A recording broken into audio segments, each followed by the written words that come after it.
और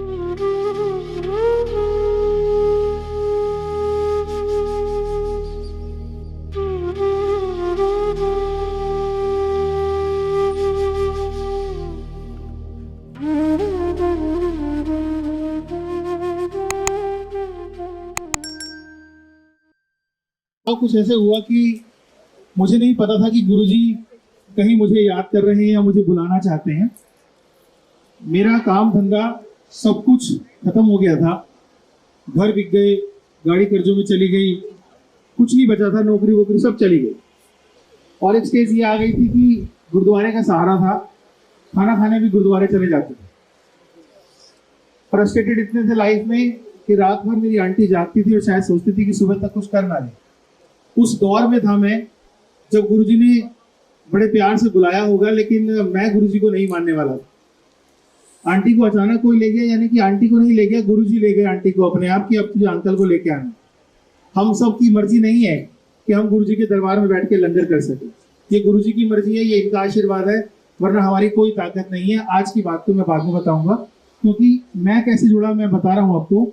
मेरी आंटी जब यहाँ से होके गई तो एक गुरुजी का यही वाला चोला वाला स्वरूप मिला, बहुत ज़्यादा बड़ा भी नहीं था। और उस समय घर के ये हालात थे कि बेटे की फीस भी 3 महीने से स्कूल में नहीं गई थी, इतने बुरे हालात में थे हम। जब वो स्वरूप लेकर आंटी घर पे आई तो आंटी ने मुझसे पूछा भी नहीं और उसे फ्रेम करने के लिए दे दिया। मैं इरिटेट रहता था। मैंने आंटी की बात सुनने के बाद कहा, किस गुरु के पास चली गई, ये सब ड्रामेबाजी होती है, सब सिखाए पढ़ाए होते हैं। और जब आंटी मुझे बता रही थी तो मैं सोच रहा ये सब ड्रामेबाजी है, मत बोल मुझे। मैं इरिटेट तो था ही, काम धंधा था नहीं, पैसे नहीं थे, खाने के लिए नहीं थे। जो हेल्प करने का नेचर रखता था वो हेल्प की लाइन में खड़ा हुआ। तो मैं अभी भी मेरे रोंगटे खड़े हो रहे हैं सोच सोच के कि आज किस काबिल बना रखा है गुरुजी ने। मैं जानता हूँ ऑल ओवर इंडिया में बच्चे पढ़ रहे हैं मुझसे। मेरी मेमोरी चली गई थी उस समय जब मुझे आंटी होश में नहीं था, मैं लेके गई थी। इरिटेट हो जाता था मैं अपनी लाइफ से, कभी भी गुस्से में चिल्लाने लगता था, कभी भी कुछ भी कहने लगता था। तो एक दिन जब आंटी ने बहुत जिद करी, 1 हफ्ते लग गया आंटी को मुझे रोज बोलते बोलते बोलते कि एक बार चलो वहां पर, कुछ तो ठीक हो जाएगा, वैसे ही कुछ नहीं है हमारे पास। आंटी की जिद मानने के बाद एक संडे को जब आंटी मुझे बोली, मैंने कहा था गाड़ी वाड़ी के लिए पेट्रोल है नहीं, कैसे गई थी? तो आंटी बोली छतरपुर मेट्रो स्टेशन गई थी, वहां से फटफटी सेवा लेके गई थी, तो मैनेज कर लेंगे। तो बड़ी मुश्किल से कुछ पैसे घर में से इकट्ठा हुए और उसमें से हमने ओला करने की कोशिश की।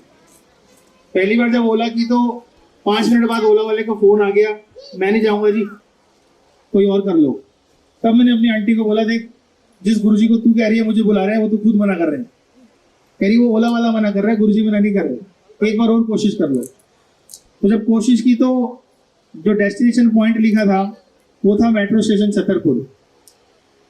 शायद ही कभी किसी के जीवन में ऐसा हुआ हो कि गुरुजी साथ लेके गए हो।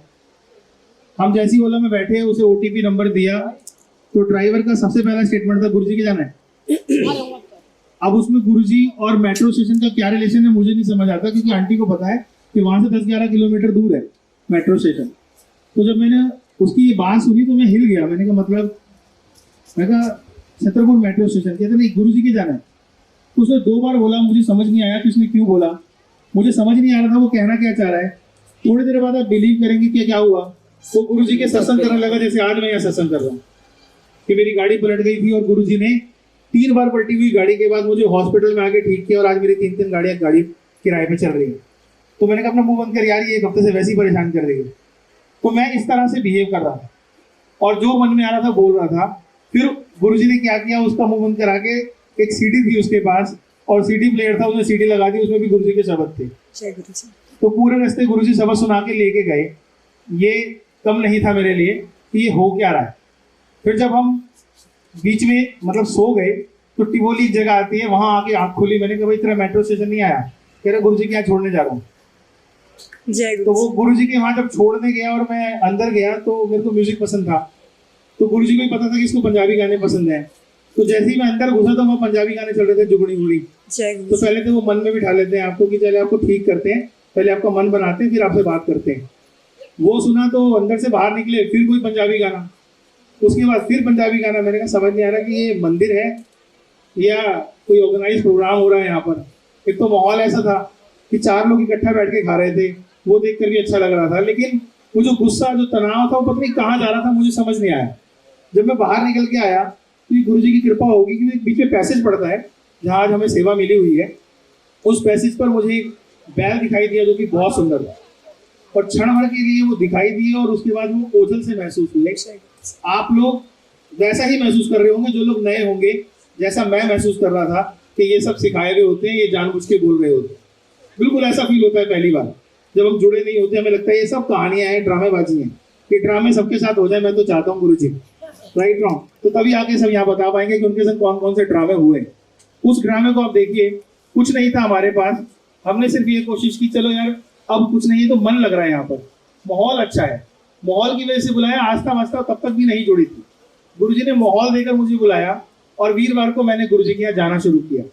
3 हफ्ते तक गया था, तो चौथे हफ्ते में एक अंकल की शटल में बैठा हुआ मैंने बोला यहाँ कोई सेवा मिल सकती है। तो मेरी आंटी मेरी शक्ल देख रही थी कि जो जाके राजी नहीं था वो सेवा मांग रहा है। तो बोले कौन सी सेवा करनी है आपको? मैंने कहा जो आप कर रहे हो। कह रहे अंकल ये शटल सेवा है। मैंने कहा कर लूंगा। कह रहे गाड़ी है? मैंने कहा हाँ घर पे है, खड़ी हुई थी, कर्जों में थी। तो वो बोले अंकल है नायडू अंकल, अगर वो आपको मिल जाएंगे तो उनसे बात कर लेना, वो सेवा दे देंगे, वैसे आज के दिन वो नहीं होते। तो मैंने कहा ठीक है आके मिल लूंगा। तो जैसे ही उन्होंने मुझे मंदिर के आगे उतारा तो नायडू अंकल सामने खड़े थे। तो वो शटल जो चला रहे थे अंकल, वो बोले अंकल आपको सेवा मिलनी होगी, नायडू अंकल आज आते नहीं है लेकिन सामने ही खड़े हैं, वो भी इतनी भीड़ में बाहर भी नहीं खड़े होते। वो कह रहे जाके एक बार बात करो। मैंने उनसे बात करी और उन्हें मुझसे ये नहीं पूछा कितने सालों से आ रहे हो। आमतौर पर सेवा आंटी शायद तभी मिलती होगी जब बहुत सालों से आप मानते हो, डिवोटी हो। उन्होंने कोई शब्द नहीं पूछा मुझसे और बोला कि ठीक है क्या सेवा करोगे? मैंने कहा शटल सेवा की सेवा मिल जाएगी। कह रहे ठीक है आ जाओ संडे से। इतनी देर में सेवा मिल गई और 4 हफ्ते के अंदर जब सेवा मिली तो ये समझ नहीं आया कि ये मुझ पर कृपा हो रही है या सब प्लान हो रहा है। और प्लानिंग ये थी कि आंटी ने मुझे बोला एक बात बताओ, घर में दूध के पैसे नहीं है और ये जो सेवा तुम लेके आए हो इसमें पूछ के आए हो कैसे होता है? तो मैंने कहा पूछ लेंगे। फिर मैंने पूछा सेवादार से, बोले अंकल गाड़ी भी आपकी, तेल भी आपका, चलाएंगे आप, चलवाने वाले मालिक। अब मेरी आंटी और मेरी कही क्या करें? मैंने कहा कुछ ना कुछ तो करेंगे, कहीं ना कहीं से करते हैं। सिर्फ दूसरी बार सेवा पर गया था तो मेरी पुरानी वीडियोस यूट्यूब पे देख ली किसी ने और इंदौर से मुझे फोन आ गया, बोले सर मैथमेटिक्स के लिए आपको इनवाइट कर रहे हैं, आओगे क्या? जय गुरु जी। मैं काम से परेशान, मेरे पास कोई काम नहीं, मैं दुखी, और इतना बुरा हाल कि इंदौर जाने के लिए फ्लाइट के पैसे नहीं थे। तो उन्होंने कहा आपको कुछ नहीं करना, फ्लाइट की टिकट, रहना, गाड़ी सब हम देंगे, आपको आना है। तो ये सब गुरु जी की कृपा थी। मैं चला गया, उतना प्रिपेयर नहीं था, मेंटली बहुत डिस्टर्ब था क्योंकि काफी दिन से काम धंधा खराब हुआ था, इंस्टीट्यूट बंद हो गए थे। जब मैं वहाँ पढ़ाने लगा तो 2 घंटे के बाद मैं इतना नॉर्मल हो गया कि वो जो सारी चीजें डिस्टर्ब थी वो सब ठीक हो गई। 3.5 घंटे तक लेक्चर लेने के बाद इंस्टीट्यूट के मालिक बोले आपको हम काम पे नहीं रख सकते। मुझे लगा शायद अच्छा परफॉर्मेंस नहीं हुआ, तो बोले हम आपको 50% पार्टनर पे रख लें। तो मैंने कहा जी जय गुरु जी। मैंने कहा जी मेरे पास पैसे वैसे लगाने के लिए नहीं है। कह रहे आपको पैसे नहीं लगाने, बस वही दिमाग लगाना जो क्लास में लगा रहे। तब समस्या ये खड़ी हुई कि मैं इंदौर चला जाऊं तो सेवा मिली है, क्या करूं आंटी? परीक्षा थी मेरी पूरी। तो मैंने कहा जी आप पार्टनरशिप में थोड़ा कम दे देना, बस एक चीज और दे दो। बोले क्या? मैंने कहा जी हर हफ्ते संडे की फ्लाइट की टिकट चाहिए आने जाने की, ताकि मैंने जिसकी वजह से यहाँ आया हूँ उसको ना भूल जाऊं। तो गुरुजी ने ये टेस्ट लेना था, तो तय ये हुआ कि उन्होंने मुझे वो सब वही दिया जो दे रहे थे और एडिशनल कर दी टिकट एडिशनल करने के बाद माहौल ये बनता था कि मैं वहां पर दोपहर में 2 बजे फ्लाइट में बैठकर जब यहाँ दिल्ली पारा एयरपोर्ट उतरता था तो मेरे संग प्रॉब्लम ये होती थी कि शटल सेवा के लिए मुझे यहाँ से अशोक विहार घर जाना होता था और वहां से शटल लेकर फिर मंदिर आना होता था। अब गुरुजी बड़े डिसिप्लिन है, 5 बजे सेवा दी है, 4 बजे एयरपोर्ट पे उतार रखा है, और 5 बजे मंदिर कैसे आऊं? चमत्कार तो गुरुजी ने करने होंगे। 2-3 बार मैं लेट हुआ, शुरू से वैसे भी लेट की आदत नहीं थी, आज भी गुरुजी ने टाइम से बुला लिया था। तो एक सेवादार ने मुझे बोला कि मैं अपना बैग आपकी गाड़ी में रख दूं। ये 3रे हफ्ते की बात है। उन्होंने रख दिया। मैंने कहा रख दो, कैसे क्या करोगे? कहते बात जाती बार ले लूंगा। मैंने कहा ठीक है ले लेना। तो जब मैंने सेवा खत्म की तो मैंने उससे पूछा अंकल कहाँ रहते हो? तो बोले शास्त्री नगर, अशोक नगर और शास्त्री नगर में ज्यादा दूरी नहीं है। तो मैंने कहा अच्छा कैसे आते हो? तो बोले पापा हैं, मैं हूँ और भाई है, तीनों सेवा करने आते हैं, किसी न किसी की हेल्प लेकर आते हैं। अच्छा मैंने कहा पापा क्या करते हैं? गुरुजी को देखो कैसे मैनेज करते हैं। बोले पापा प्रोफेशनली ड्राइवर ही हैं। मैंने कहा ड्राइवर है? कह रहे जज के पास ड्राइवर है। मैंने कहा अच्छा, तो फिर एक काम करो तुम ये गाड़ी की चाबी रख लो और सीधा एयरपोर्ट 4 बजे मैं उतरता हूँ, तो तुम ये गाड़ी लेकर एयरपोर्ट आ जाया करो। जो बंदा जहाज से उतरने के बाद ये सोचता रहता था कि 1 घंटे में अशोक विहार जाके वापस कैसे आएगा, उसके लिए गुरुजी बाहर एयरपोर्ट के बाहर गाड़ी खड़ी रखते थे और उसे बिठाकर लेके आते थे और 1 नंबर मिलता था मुझे शटल सेवा में और सबसे आगे खड़े कर देते थे। और उस 1 नंबर का एक और वाकया अभी बताऊंगा आपको मैं। इस बीच सब कुछ ठीक होता जा रहा था। 7 से 8 महीने तक गुरुजी इंदौर से बुलाते रहे, आते रहे, जाते रहे। तो मैंने कहा गुरुजी बड़ा मुश्किल काम है हर रोज फ्लाइट से आना और जाना। जब हमें कुछ मिलने लगता है तो हम क्या करते हैं, थोड़ा और आराम मिल जाए। तो मैंने गुरुजी से बात की और मैंने कहा गुरुजी इंदौर से सेवा रोज आना जाना बहुत मुश्किल है, हर हफ्ते कुछ तो करो। तो लगभग 1 महीने के अंदर जिसके यहाँ मैं काम कर रहा था, काम वेल सेटल हो गया। पार्टनरशिप वाली बात थी, उन्हें लगा कि ये आदमी महंगा पड़ रहा है, उन्होंने मुझे दोबारा काम से निकाल दिया। मांगा भी तो मैं नहीं था, ये दिक्कत हो रही है आने जाने में। तो दिल्ली में दोबारा से जब लॉकडाउन लग रहा था, उससे कुछ समय पहले मैंने फिर दोबारा इंस्टीट्यूट खोला। काम फिर चला मेरा, लेकिन 2 महीने के बाद कोरोना आ गया। हम फिर बर्बाद हो गए। जो कुछ कर सकते थे, जो कमाया वहां से, वो सब फिर दोबारा लग गया और जीरो हो गए, माइनस ही हो गए। उस माइनस के दौर में 20 जून को मुझे फिर एक कंपनी से फोन आया दिल्ली से। तो उन्होंने कहा सर हमारे यहाँ मैथ्स पढ़ाओगे। तो उन्होंने मुझे 7 जून को काम दिया और मैंने उनको एक छोटा सा आइडिया दिया, उसको उन्होंने माना, जिससे कंपनी ने 3.5 करोड़ रुपए कमा लिए। जय गुरु जी। और फिर कंपनी ने मुझे जो देना था वो तो मालिक की कृपा है, मैं यहाँ बताना ही नहीं चाहता, उसकी जरूरत नहीं है। तो जो मालिक देते जा रहे थे उसके साथ मेरे को समझ नहीं आ रहा था कि ये उसी आदमी पे कृपा हो रही है जो बदतमीजी भी कर रहा था कि कोई गुरु नहीं होता और उल्टे शब्दों का प्रयोग कर रहा था। इस बीच ऐसे ऐसे सत्संग हुए हैं, अगर गुरुजी चाह रहे हैं तो मैं सुना रहा हूँ, क्योंकि हमारी कोई औकात नहीं है, ना हमारे शब्द हैं, ना हमारे बोल हैं। ये सब महाराज की कृपाएं हैं जो वो शेयर करवा रहे हैं। शायद किसी को अपने सवालों का जवाब दिलवाने के लिए सत्संग हो रहा हो, या किसी का सब्र टूट रहा हो कि अब मेरा भला कब होगा, शायद उसको भला मिल रहा हो, या ये समझ आ रहा हो कि सबका नंबर आएगा, कभी पहले तो कभी बाद में आएगा। जैसे आंटी ने बताया कि नंबर 1, नंबर 2, नंबर 3। आंटी आज आपने बहुत अच्छे सवाल का जवाब दे दिया मेरा। मैं सेवा को ही तरसता रहता हूँ और सेवा को तरसते तरसते इस बार शिवरात्रि पे क्या हुआ कि मैं किसी कारणवश मीटिंग को अटेंड नहीं कर पाया। तो मुझे लगा मुझे सेवा नहीं मिलेगी। जब सेवा नहीं मिली तो मैंने शाम को क्लास खत्म करने के बाद देखा 2 मिस कॉल है। तो मैंने उन्हें फोन किया, अंकल मैं किसी कारणवश मीटिंग में नहीं आ पाया, मुझे शिवरात्रि की सेवा। कह रहे सेवा सबकी लग गई, आपकी नहीं है। मैंने कहा कोई सी भी सेवा, कुछ भी। कह रहे कुछ तो होगा लेकिन मैं बता दूंगा। तो उनका फोन आया और वो बोले अंकल सुबह 5 बजे आ जाओगे आप। मैं कहा 5 बजे तो मंदिर नहीं खुलना है। कह रहे 5 बजे आ जाओगे आप। मैंने कहा आ जाऊंगा। मैं 5 बजे सुबह सेवा में पहुंच गया। वहां जाके देखा लिस्ट में मेरा नाम नहीं है सेवादारों में। तो जो इंचार्ज थे वो बोले सर आपका नाम तो नहीं है। मैं कहा नाम तो शायद कई लोगों का नहीं है, लेकिन सेवा तो गुरुजी किसी ना किसी रूप में करवा ही रहे, आप नाम लिख दो। उन्होंने नाम तो नहीं लिखा। उन्होंने बोला एक काम करो, जितने भी सेवादार आ रहे हैं ना, इन्हें मंदिर छोड़ के आओ, क्योंकि सुबह सुबह ये पैदल जाएंगे और आप कार लेके आए हो, शटल सेवा आप करते हो, इनको छोड़ के आओ। मैं छोड़ता रहा। 9 बजे के करीब मुझे वो कोऑर्डिनेटर जो शटल सेवा के इंचार्ज थे वो बोले आपकी सेवा 9 बजे लगाई थी, आपको मैसेज नहीं मिला। मैंने कहा मैं तो सुबह 5 बजे से आया हूँ। तो बोले नंबर दिखाओ किसका है, किसने बुलाया। मैंने नंबर दिखाया, कह रहे ये तो कोई ऑर्गेनाइजर भी नहीं है, ना ही कोई कोऑर्डिनेटर है। जय गुरु जी। तो इसका मतलब है सेवा भी हम गुरुजी से ही मांग सकते हैं, किसी कोऑर्डिनेटर से तो बोल ही नहीं सकते। जैसे कि आपसे कह रहे थे, तो वो गुरुजी ने देनी होती तो शायद आपको कह देते कि आप दे दो। तो वो सेवा जब मिली तो मैं आज रेवाड़ी में भी उसी सेवा की वजह से हूँ। ट्विंकल आंटी को मैं इसी महाशिवरात्रि पे बड़े मंदिर में सेवा करते हुए ही मिला था और सेवा के साथ ही बहुत सारे सत्संग हो रहे थे। तो जिस समय ट्विंकल आंटी शटल में आके ऐसे संगत बैठी थी, ठीक उसी समय मेरे पास लंगर आया।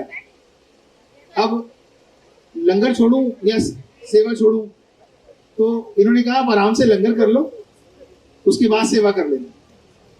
तो जब हमने इनसे लंगर करने के बाद सेवा कर ली, फिर ये वापस आए, इनसे बात हुई।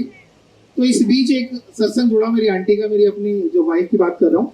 तो आंटी भी दर्शन करने आई थी। लाख से ऊपर लोग होंगे, संगत जो बहुत ज्यादा लोग थे। और मेरी आंटी बोली मुझे प्रसाद नहीं मिला, लंगर खत्म हो गया। तो मैंने कहा गुरुजी ने आपको लंगर नहीं कराना होगा, जाओ। कह रहे आप सेवादार हो। मैंने कहा मैं सेवादार गुरुजी का हूँ, आपका नहीं, और आप संगत गुरुजी के हो, तो बात उनसे करो, मुझसे नहीं। तो वो आंटी चली गई मेरी आंटी। जब आंटी गई तो मैं शटल पॉइंट पर आया, तो जैसे ही मैं एक संगत को बिठाने के लिए इधर देख रहा था, इतने में एक सेवादार ने आके पूरी प्रसाद की प्लेट मेरे स्टीयरिंग के पास लाके रख दी।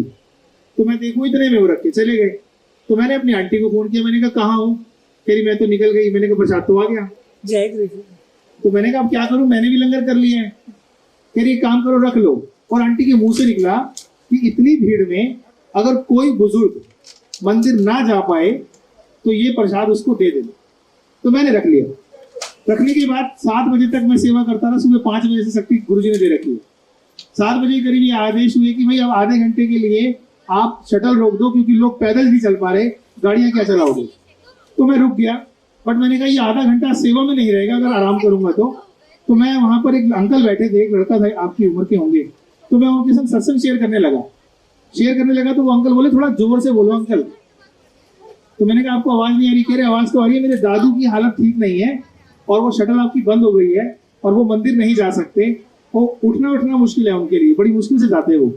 तो वो उनको सुनाई कम देता है, थोड़ा जोर से सत्संग सुनाओ। तो जब मैं उन्हें सत्संग सुना रहा था तो मुझे वो बात याद आई कि आंटी ने कहा था कि कोई बुजुर्ग मंदिर नहीं जा पाएगा तो उसको प्रसाद दे देना। तो ये गुरुजी की प्लानिंग होती है, कभी ये ना सोचे जितनी भी संगत बैठी है कि मुझे प्रसाद मिलेगा या नहीं मिलेगा। जिसको मिलना होता है उसे मंदिर तक ना पहुंचे बगैर भी प्रसाद मिलता है। ये गुरुजी की कृपाएं हैं। और ऐसी तमाम कृपाओं के साथ उस दिन शिवरात्रि के दिन जब रात के 12 बज चुके थे, शिवरात्रि तो तभी थी, रात के 12 बजे मैंने सोचा मैं आज्ञा ले लेता हूँ, चला जाऊं। आज्ञा लेने लगा तो अंकल बोले कोई शटल नहीं चल रही, सब चले गए, किसी बुजुर्ग को जरूरत हुई तो आप रुक जाओ। तो मेरे साथ एक अंकल और आए हुए, तो उन्होंने कहा अंकल आप सुबह से सेवा कर रहे हो, लगभग 20 घंटे हो रहे हैं आपको, आप एक काम करो, आप थोड़ा आराम कर लो। तो मेरे साथ वो साथ वाले एक अंकल और थे, बोले काम करो दर्शन कराओ। हम सेवा छोड़ के दर्शन चले गए करने और उनको शटल दे दी कि आप चलाओ। अंदर गए तो जैसे ही अंदर घुसे कपाट बंद। जय गुरु जी। तो मैंने कहा गुरुजी गलती हो गई, सेवा छोड़ के दर्शन करने आ गया, दर्शन तो भारी हो रहे थे। ऐसे कपाट बंद हुए तो मैं शिव जी की मूर्ति के पास जाके बैठ गया और ऐसे ही बैठा रहा। मैंने कहा गलती हो गई, आगे से नहीं करूंगा। इतना ही बोला था तो एक राजकुमार अंकल है, वो आए, कह रहे भाई जो सेवादारों ने दर्शन नहीं करे, एक काम करो पीछे से आओ, स्पेशल दर्शन होंगे। तो वो मेरे साथ कम से कम 11-12 सेवादार और थे, सबको पकड़ के अंदर ले गए। जब अंदर गए तो गुरुजी के भतीजे जो है गौरव अंकल और वो छोटी सी बच्ची उनकी, हम सबको बिठा दिया अंदर। और वो बच्ची वो जो अंदर सजा रखा था ना, जहाँ हमें दूर से बोलते हैं दूर दूर रहिए, वो बच्ची वहां के फूलों को निकाल के खेल रही थी और वो मनोरम दृश्य हम देख रहे थे। तो हमें लग रहा था कि हम खामखा सोच रहे हैं कि हमें कुछ नहीं मिलने वाला, देने वाले का तरीका इससे ज्यादा भी हो सकता है, हमें कैलकुलेशन नहीं करनी चाहिए। वहां से बाहर निकले तो चमत्कार बाद में समझ आया। जब अंकल मेरे साथ थे, उनका बेटा था, तो उनको छोड़ना था 40 किलोमीटर दूर था। दोपहर में आंटी टंकी हाफ लेके आया था मैं पेट्रोल की, और रात को 2 बजे घर जाके जब मैंने देखा तो टंकी हाफ ही थी पेट्रोल की। तो सुबह 5 बजे से लेके शाम तक सेवा हम नहीं कर रहे थे, गुरुजी करवा रहे थे। और मैं आपको इससे साथ एक बहुत बड़ा सत्संग जोड़ रहा हूँ। 2019 में सेवा करते करते रात के 12:30 बजे जब मैं मंदिर में जाके लंगर खा रहा था तो मैंने महसूस किया कि आज मेरे को कुछ बेचैनी सी है, मन ठीक नहीं है। तो सामने वाले संगत वो जो सेवादार थे वो बोले कहीं अंकल खोए हुए हो? मैंने कहा कुछ नहीं, पता नहीं कुछ बेचैनी है, आज अजीब सा लग रहा है। कह रहे आप प्रसाद खाओ सब ठीक हो जाएगा। तो मेरे को गुरुजी ने अंदर से आदेशा किया कुछ कि आज अकेले नहीं जाना सेवा करके। तो जब मैं सेवा करके निकला बाहर तो मैंने एक अंकल को बोला अंकल आप मेरे साथ चलो, आप तो पास में रहते हो, मैं आपको छोड़ दूंगा। बोले मैं बुलेट लाया हूँ। मैंने कहा बेटे को संग भेज दो, आप चलो। कह रहे कोई दिक्कत? मैंने कहा नहीं। कह रहे कोई परेशानी है तो बोलो। मैं कोई नहीं, आप साथ चल लो बस। तो आप सुनकर हैरान हो जाएंगे गुरुजी कैसे मैनेज करते हैं। मंदिर से निकले, छतरपुर मेट्रो स्टेशन तक पहुंचे होंगे, नहीं मंदिर तक, छतरपुर मंदिर तक ही पहुंचे थे और मुझे हार्ट अटैक हो गया। मुझे हार्ट अटैक होने के बाद ये समझ नहीं आ रहा था कि अब क्या होगा। पेन सीवियर था, पसीने आ रहे थे, घबराहट हो रही थी, और अंकल साथ में बैठे रहे, उनके बस की नहीं गाड़ी चलाना। उसके बाद से महाराज ने गाड़ी चलाई सफदरजंग हॉस्पिटल तक।